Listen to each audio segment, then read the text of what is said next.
Okay, for a Yamaha 2002 and up,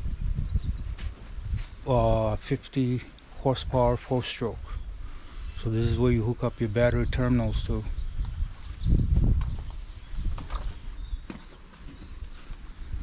So for your negative, it goes to your starter right on the side. There's a bolt somewhere here on the starter. You put this on.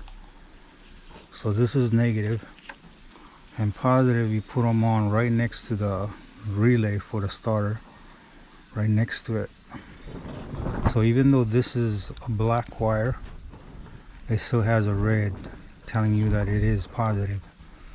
For my cable, you can't tell just by looking at this red tape here. So this is positive, it goes to this, and negative goes to the body on the starter, ground. Okay, that's for Yamaha 50 horsepower 2002 and up 4-stroke. Thank you for watching.